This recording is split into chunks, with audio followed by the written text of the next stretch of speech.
Simon. When Omar Barada went to speak to you, you said in Portugal that your first reaction was to say, can we do this in the summer? And it was, no, you've got to go now.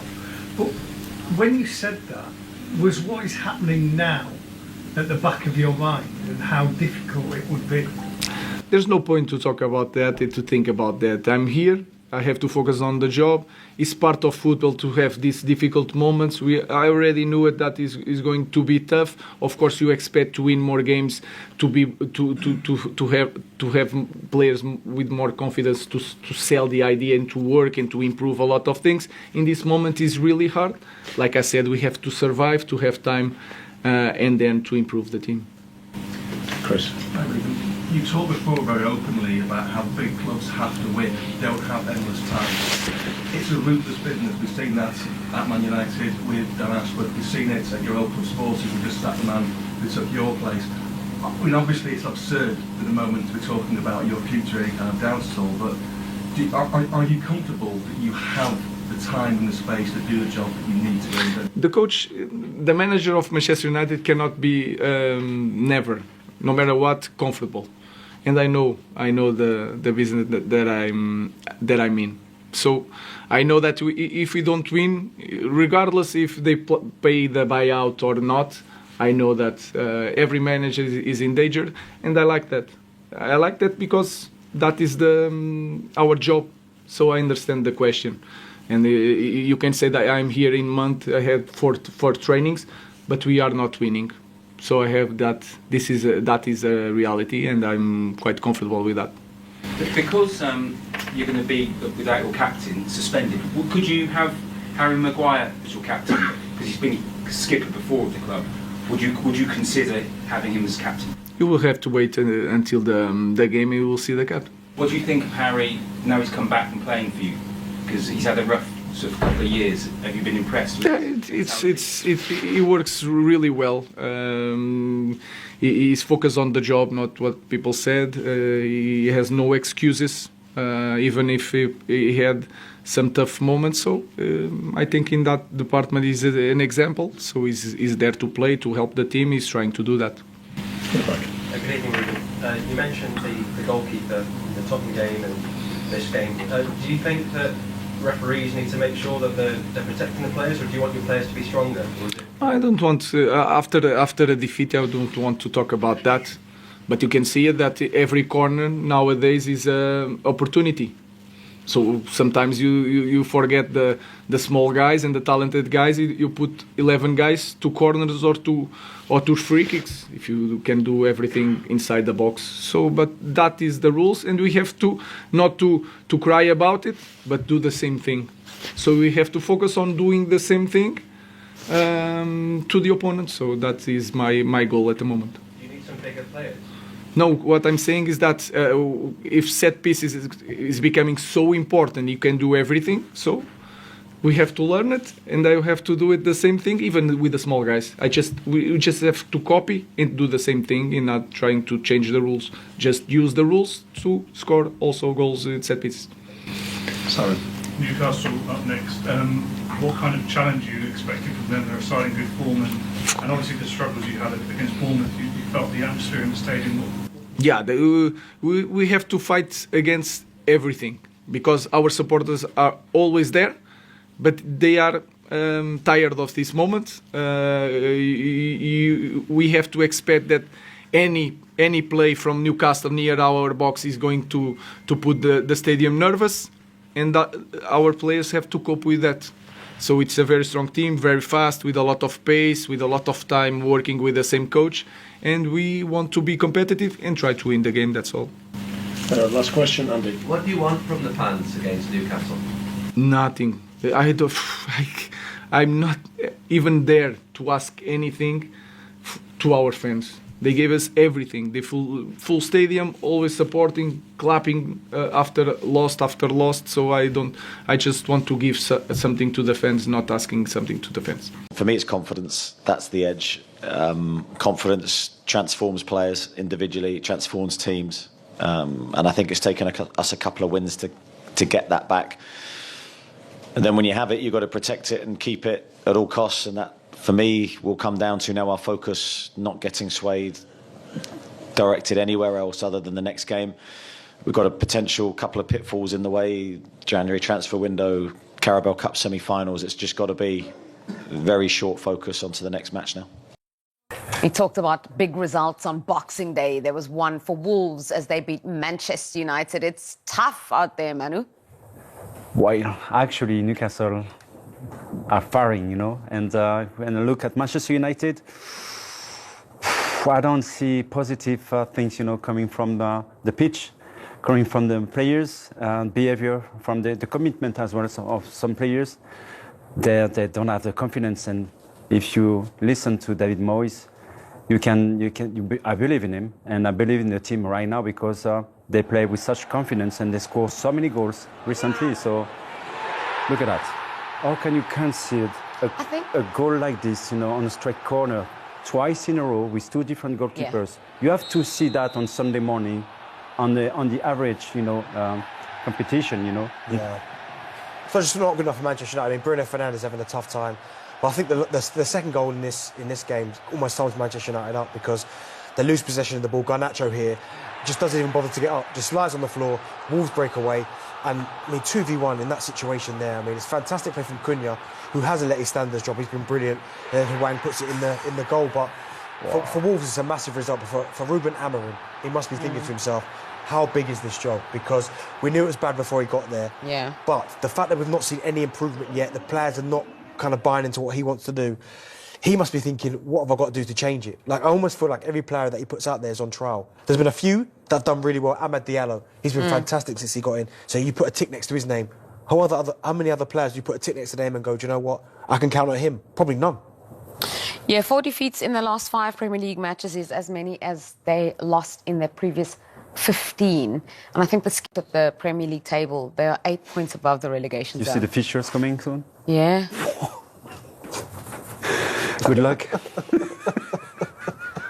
It's a tougher job for Ruben Amorim, as we mentioned. He's making all the wrong kinds of records, breaking all the wrong kinds of records for Manchester United. What can he do?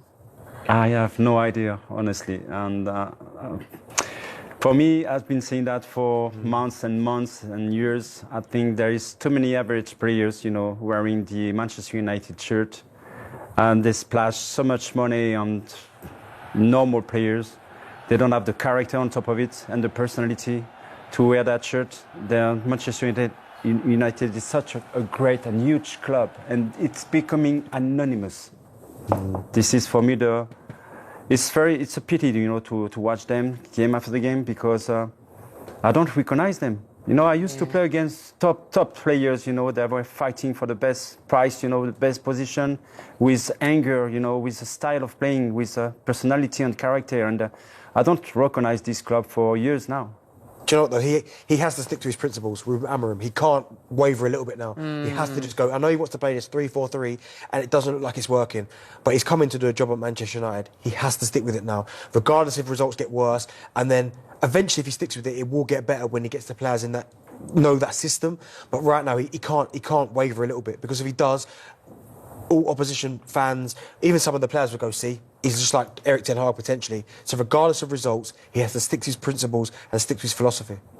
And now for Manchester United, I was trying to think, who is David Moyes? What are you talking about, David Moyes?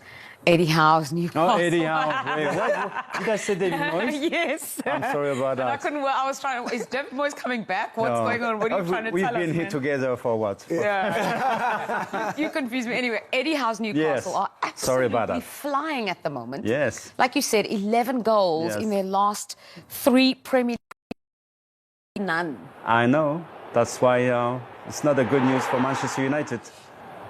They are enjoying what they're doing, actually, you know, the Newcastle players. And they score so many goals and they create so many chances. They play with big character and personality all together, and the same direction as well, so which is very difficult, you know, as a team. And at the moment, you know, it's probably one of the most dangerous teams, you know, in the Premier League. Yeah, because they're also solid defensively. Yes. They're really solid defensively as well, and they've got players at the top end of the pitch like Alexander Isak. I'm sure he's going to be on a lot of players' shopping list, although he probably won't go anywhere. I mean, they were brilliant, Newcastle. They're playing really well. They're scoring goals. At St James's Park, that place is a fortress. Yeah. Tough place to go. It's loud in there. It's a difficult place to go. And Eddie Howe's did a really, really good job because there were murmurings, certainly early on in the season, where he was under pressure. The fact that they've come out of that and they're playing really well, they're having a really good season, Newcastle. Okay, we talked about superstitions earlier on and numbers and stats and history. How much do you read into this as a player? Newcastle don't have a great record at Old Trafford. They've won only 1 of 39, and that was in 2013. And they haven't won their final game of the year for 7 years. Well, they have to change it, aren't they, at some point? That has to change at some point because I think the way they're playing at the minute, I think Eddie Howe would look at that game against Manchester United and go, if we don't go there and win, that is a massive slap in the face for how good they've been of late and how bad Manchester United have been. They've got to go there. Look at what Bournemouth did to Manchester United when they went there. They've got to look at that result and go, we're better than Bournemouth. We have to go there and win. However you can do it, you have to. So they have to put that stat to bed. They have to. So At home to Newcastle on the 30th. Do you think, looking from the outside at Sporting Lisbon, he saw a challenge, and now from the inside, he thinks that challenge is a lot bigger than perhaps he perceived from the outside? Yeah, definitely. I think the only saving grace is they've got a really good manager there. And he's a brilliant communicator, but it's going to be a lot harder than I think he thought. I think he would have gone home, and he wouldn't have said this probably to us, but I think he would have said to his Portuguese staff when they were having a glass of wine back after the Ipswich game, this is going to be a lot harder. You know, because everybody give you a game. Look, Ipswich, they give you a game like that. Wolves give you a game like that, and then all of a sudden the top team. So they're going to have to give him time, as Mo said. He's a great manager, but I think personnel-wise, they don't have what he needs at the moment. And do you think there's going to be a lot of painful days like today, given the fact that essentially is going to be the group of players we think until May? Yeah, I mean, 3-0 at home to Bournemouth, 2-0 away to, being beat 5-0 on aggregate and against 5 defeats in Wolves 22 and days. Bournemouth.